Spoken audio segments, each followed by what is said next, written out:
At 26 years old, the family that had abandoned me 16 years ago suddenly reappeared in my life. This unexpected reunion sparked a series of emotions and reactions that made me question my own identity, as if I was a different person entirely. As the eldest daughter, I grew up in a seemingly happy family with two siblings, one 3 years younger and the other 5 years my junior. We shared typical family experiences, cooking meals together, watching movies, and playing games. We were close-knit until my father lost his job when I was 9. Blamed for things he hadn't done, he was unfairly dismissed, leaving my mother, who was working in a school, struggling to provide for us all. They decided it would be best if I lived with my grandparents until they were back on their feet. Initially, the idea seemed reasonable, and I embraced the change. That summer, I stayed at my grandparents' farm, caring for animals and enjoying the countryside. Little did I know, this temporary separation would turn into a lifelong ordeal. When school was set to resume, my parents assured me they were working on arranging a new home. I stayed a few extra days with my grandparents, waiting for their call.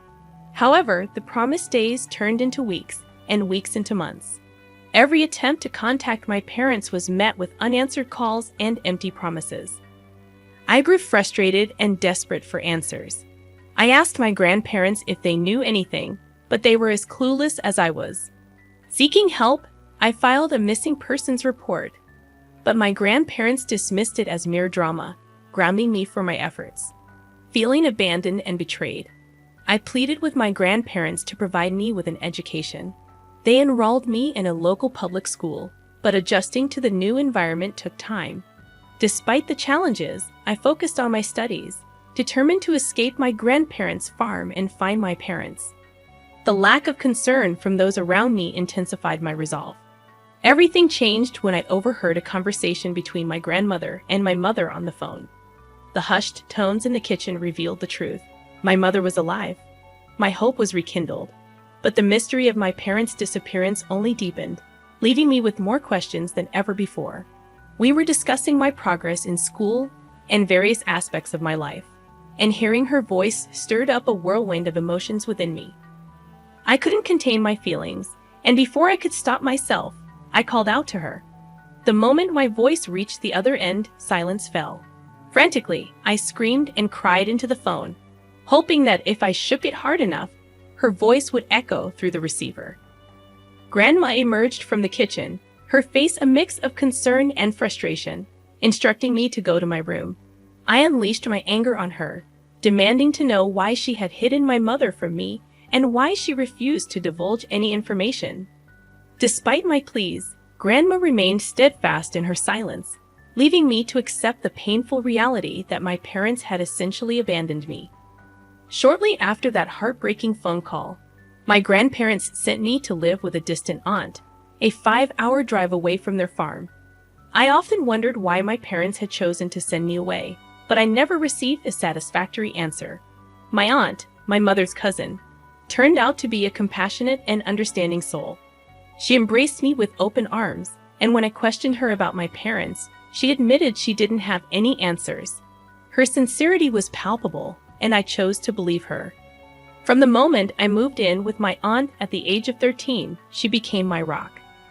Whenever I struggled with my emotions, she was there to guide me, offering solace and understanding. She even encouraged me to seek therapy, a decision that initially left me hesitant but eventually proved immensely beneficial.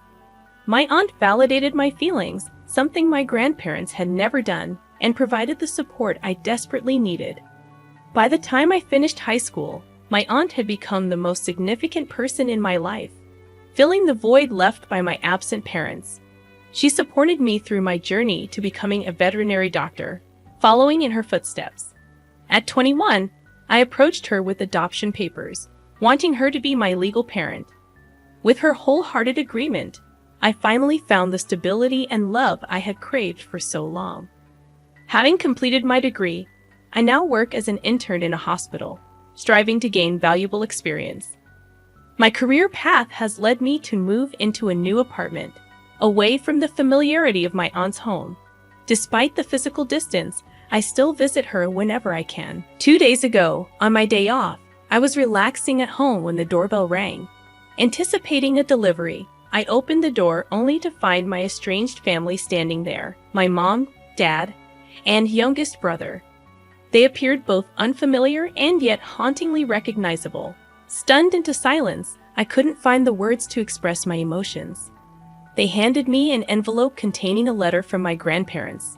According to the letter, I had allegedly run away from their home, refusing to maintain contact, causing them immense emotional distress. They demanded I pay for my brother's education, leveraging my newfound status as a doctor, threatening legal action if I refused. The situation made no sense to me. How could I be blamed for running away when I had been sent away by my grandparents? Why should I be financially responsible for my brother's education when I had no say in the matter?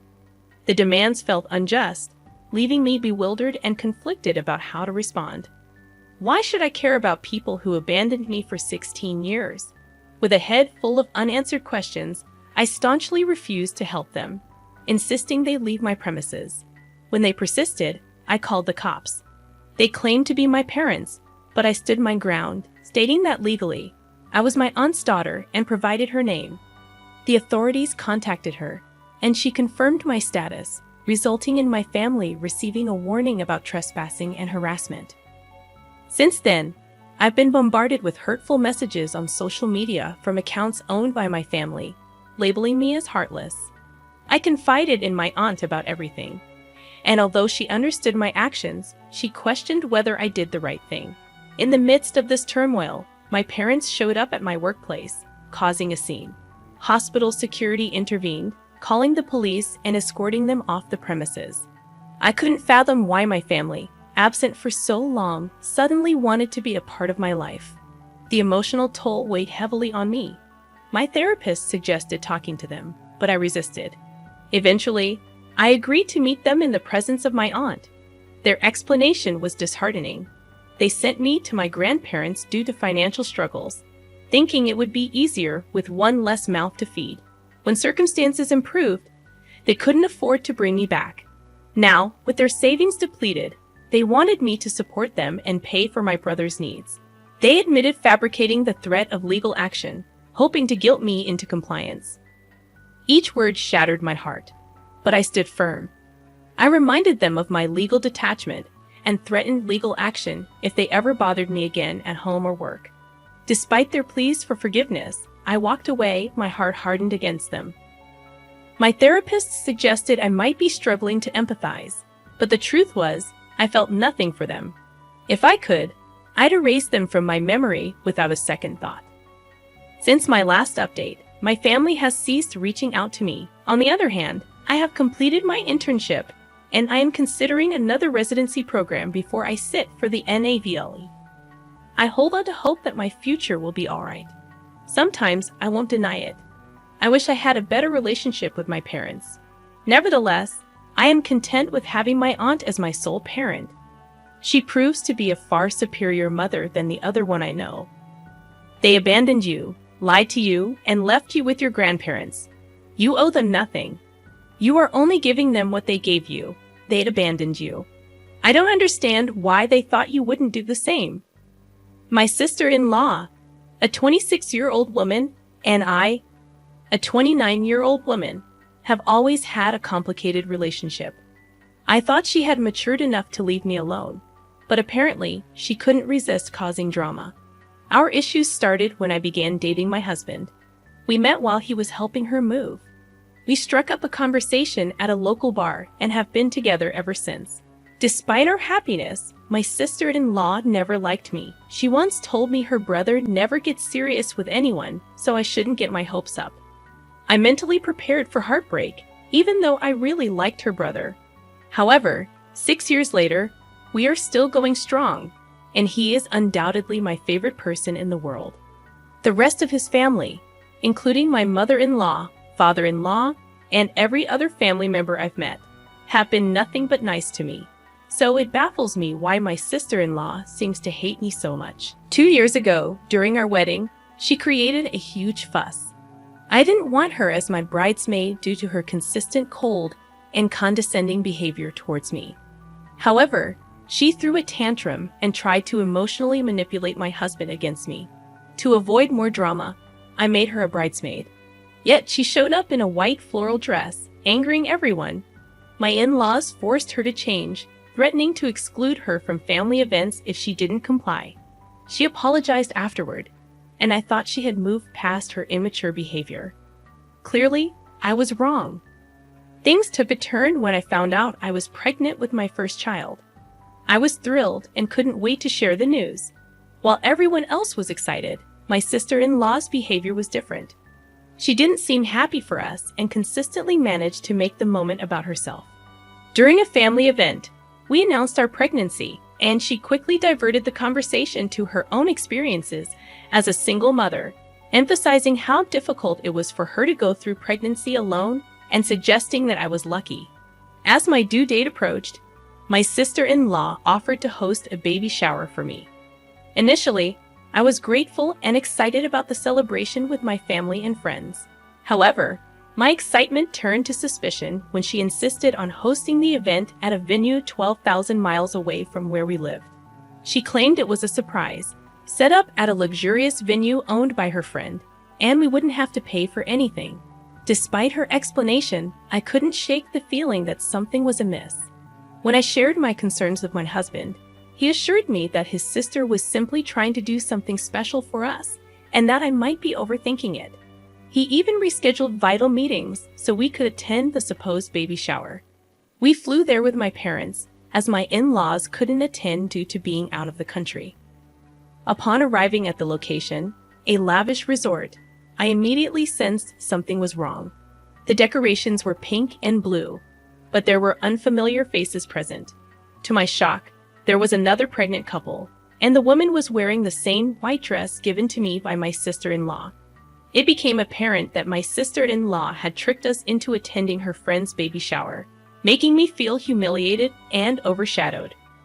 Feeling utterly embarrassed and upset, I left the party in tears once I understood the situation. My husband confronted his sister, leading to her making excuses and attempting to deflect blame. He informed his parents, who were equally shocked and angry. In response to her behavior, they decided to cut her off financially. They had been supporting her financially for years, but after her actions, they withdrew their financial aid and decided she should fend for herself. They even warned her not to show up until she learned to act responsibly. Although my sister-in-law blames me for her misfortune, I maintain that I didn't ask my in-laws to take any action. This was entirely her own doing. While she tries to manipulate me, portraying herself as a single mom, I can't help but believe she deserves the consequences of her actions. Despite her attempts to guilt-trip me, I stand firm in my belief that she brought this upon herself. My sister-in-law is by no means destitute. She won't be left penniless with her son due to this situation. She just needs to adjust her lifestyle and figure out how to manage her boutique independently. Moreover, if my in-laws genuinely believed their grandchild was in jeopardy, they would step in. I'm confident they won't hold a grudge for long. Although they might not fund her boutique, they'll likely assist her with general expenses once she acknowledges her error and apologizes to me, rather than attacking me for her perceived misfortunes. My husband firmly stands by my side, assuring me that I never have to forgive my sister-in-law or engage with her again. He apologized for not intervening earlier and taking stronger measures to keep her away from me. My kind mother-in-law is planning a genuine baby shower for me, promising a delightful celebration where I can focus on the joy of our upcoming child, forgetting about my sister-in-law's antics. However, my sister-in-law crashed my baby shower despite being uninvited. On the day of the event, everything seemed perfect. My mother-in-law had beautifully decorated her backyard, and delicious food and drinks were served. We were happily chatting with our friends and family, opening gifts people had generously brought for us. But when my sister-in-law arrived, having found out about the party through social media, she exploded into a furious tirade. She created a scene, shouting that her parents didn't financially support her, but had no issue throwing a lavish party for me, someone she deemed unworthy of such attention. At that point, my mother-in-law had had enough. She promptly escorted my sister-in-law out of the garden, apologizing to the guests for the disturbance. After the event, my in-laws apologized to me multiple times, suggesting I obtain a restraining order against my sister-in-law.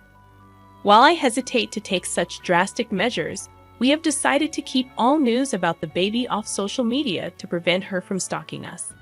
The whole situation is insane, and it baffles me how jealous and immature my sister-in-law can be.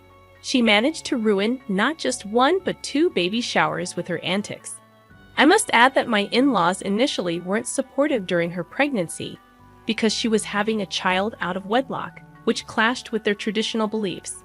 They did come around after the baby was born, but it appears my sister-in-law still harbors resentment. I haven't heard from her since the baby shower, and my in-laws have expressed their intention to cut her off permanently due to her embarrassing behavior in front of so many people. Frankly, I've reached a point where I don't care anymore. I just want this ordeal to be over so I can focus on myself and my baby. It's astonishing how entitled and childish she can be, sabotaging such a beautiful event. She disrespected not only me but also her friend, showcasing her true colors as a deeply flawed and immature individual. I don't intend to waste another thought on her.